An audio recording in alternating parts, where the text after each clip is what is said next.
Hi friends, ఈరోజు పెసరపప్పు కొబ్బరి సాంబార్ చేస్తున్నా. దీనికోసం స్టవ్ ఆన్ చేసి కడాయి పెట్టి 3 స్పూన్ల నూనె, 1 స్పూన్ ఆవాలు, ఎండుమిర్చి 1, కట్ చేసిన చిన్న ఉల్లిపాయలు, కరివేపాకు కొద్దిగా వేసి 2 మినిట్స్ వేగిన తర్వాత 1/2 స్పూన్ అల్లం వెల్లుల్లి పేస్ట్ వేసి పచ్చివాసన పోయిన తర్వాత కట్ చేసిన 1 టమోటా, అందులోనే 1/2 స్పూన్ ఉప్పు వేసి వేయించుకోవాలి.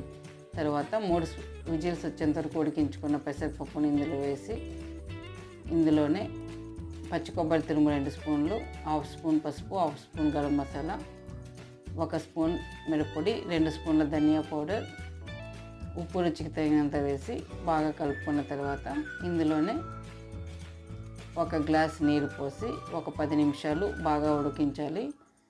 ఇప్పుడు కట్ చేసిన కొత్తిమీర వేసుకొని మరొక 5 నిమిషాలు ఉడికిన తర్వాత ఇందులో 2 స్పూన్ల చింతపండు రసం వేసుకొని స్టవ్ ఆపేస్తే మనకి ఎంతో రుచికరమైన పెసరపప్పు కొబ్బరి సాంబార్ రెడీ అయిపోయింది. బాయ్.